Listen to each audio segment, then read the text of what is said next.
కడప నియోజకవర్గం అభివృద్ధి చేయడంలో స్థానిక ఎమ్మెల్యే అంజద్ బాషా విఫలం అయ్యారని కడప టీడీపీ ఎమ్మెల్యే అభ్యర్థి మాధవిరెడ్డి తీవ్రస్థాయిలో ధ్వజమెత్తారు. టీడీపీ గెలుపే లక్ష్యంగా ఎన్డీఏ కూటమి టీడీపీ ఎమ్మెల్యే అభ్యర్థి మాధవిరెడ్డి ప్రచారాన్ని ముమ్మరంగా కొనసాగిస్తున్నారు.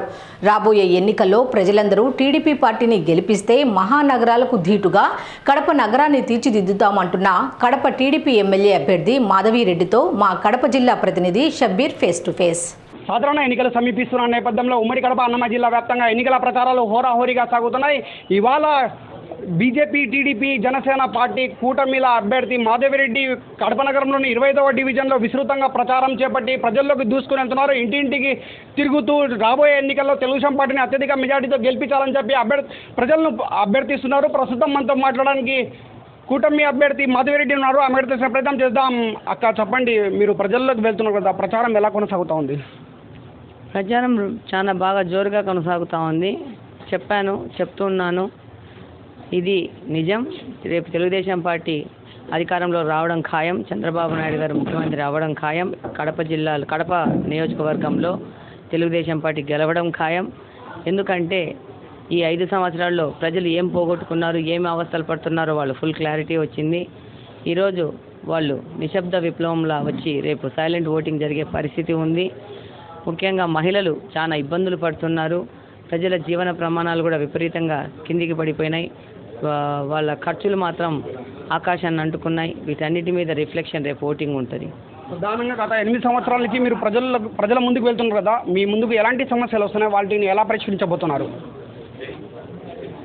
నేను చాలాసార్లు చెప్పాను, మౌలిక వసతుల కల్పనలో కంప్లీట్గా ఎమ్మెల్యే గారు ఫెయిల్ అయిపోయినారు.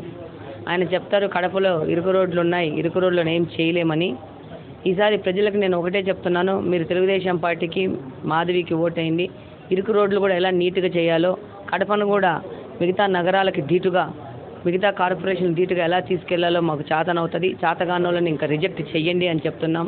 ఆ విధంగానే ముందుకు పోతాం. ప్రజలు కూడా వాళ్ళు కూడా మార్పు కావాలనుకుంటున్నారు. డెఫినెట్గా వాళ్ళు మార్పు చేసి తెలుగుదేశం పార్టీకి పట్టం కడతారు. ప్రధానంగా గత 5 సంవత్సరాల నుంచి వైఎస్ఆర్సీపీ పాలనలో సంక్షేమ అభివృద్ధి 2 కళ్ళులాగా భావించి ప్రజలకు న్యాయం చేశామని చెప్పి వైఎస్ఆర్సీపీ నాయకులు తెలుపుతున్నారు కదా, దీని గురించి ఏం స్పందిస్తున్నారు మీరు? వైఎస్ఆర్సీపీ నాయకులు సామాజిక సాధికారత అనేది చెప్తా ఉన్నారు. వాళ్ళ దృష్టిలో సామాజిక సాధికారత అంటే 151 మంది ఎమ్మెల్యేలు ఇంక్లూడింగ్ సీఎం గారు వాళ్ళ ఆర్థిక స్థితిగతులను మెరుగుపరుచుకున్నారు.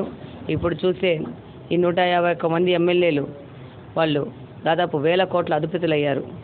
ఈ యొక్క వైఎస్ఆర్సీపీ మొత్తము ఈ రాజకీయాలని వాళ్ళ ఆర్థిక స్థితులను మెరుగుపరచుకోవడానికి ఒక పెట్టుబడిలాగా వాడుకుంటూ ఎక్కడెక్కడ ఏ ఎమ్మెల్యేకుని 1000 కోట్ల అధిపతి అయినారు. ఎక్కడ చూని భూదందాలు, భూ ఆక్రమణలు, ప్రభుత్వ ఆస్తులు జప్తులు, అలాగనే దాడులు, అలాగనే ఇసుక మాఫియాలు, మద్యం మాఫియాలు ఇలా నడుస్తూ ఉంది. కాబట్టి ప్రజల్ని వీళ్ళని తిరస్కరించే రోజు ఇంకా 15 రోజుల్లో ఉంది. తిరస్కరిస్తారు. ఇంకా ఈ జగన్మోహన్ రెడ్డికి రాజకీయ భవిష్యత్తు లేదనేది ప్రజలు నిరూపిస్తారు. ప్రధానంగా కడప నియోజకవర్గంలో నెలకొన్న సమస్యలను మీరు అధికారంలోకి వస్తే ఎలా పరిష్కరించబోతున్నారు? మీ గెలుపు అనేది ఎలా ఉండబోతోంది?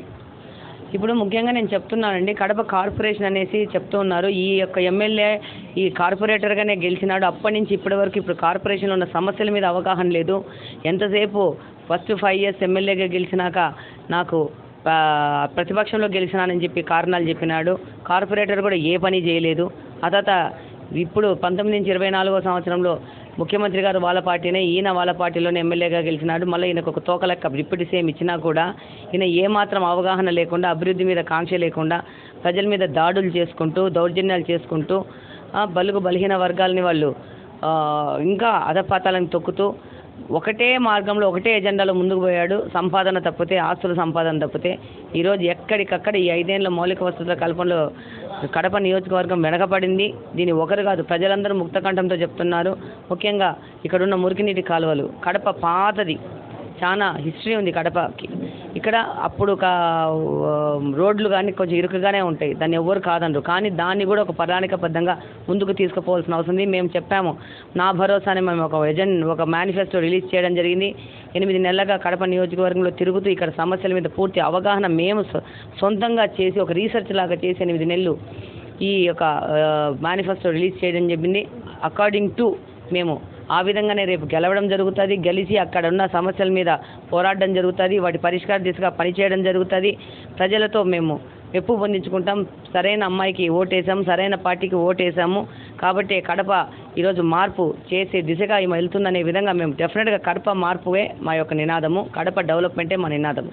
గత 5 సంవత్సరాల నుంచి వైఎస్ఆర్సీపీ పాలనలో అభివృద్ధి సంక్షేమం శూన్యం అని చెప్పి ఎలాంటి అభివృద్ధి జరగలేదని చెప్పి కడప టీడీపీ ఎమ్మెల్యే అభ్యర్థి మాధవిరెడ్డి తీవ్ర స్థాయిలో ధ్వజమెత్తుతున్నారు. రాబోయే ఎన్నికల్లో ప్రజలు కడప నియోజకవర్గంలోని కూటమి అభ్యర్థి మాధవిరెడ్డిని అత్యధిక మెజార్టీతో గెలిపిస్తే అభివృద్ధిని మరింత అభివృద్ధి చేసి ప్రజల్లోకి దూసుకొని వెళ్తామని చెప్పి సంక్షేమం కూడా ప్రజలకు అందిస్తామని చెప్పి కడప టీడీపీ ఎమ్మెల్యే అభ్యర్థి మాధవిరెడ్డి తెలుపుతున్న పరిస్థితి. కెమెరా పర్సన్ కరీంతో షబ్బీర్, స్టూడియో న్యూస్, ఉమ్మడి కడప, అన్నమయ్య జిల్లా.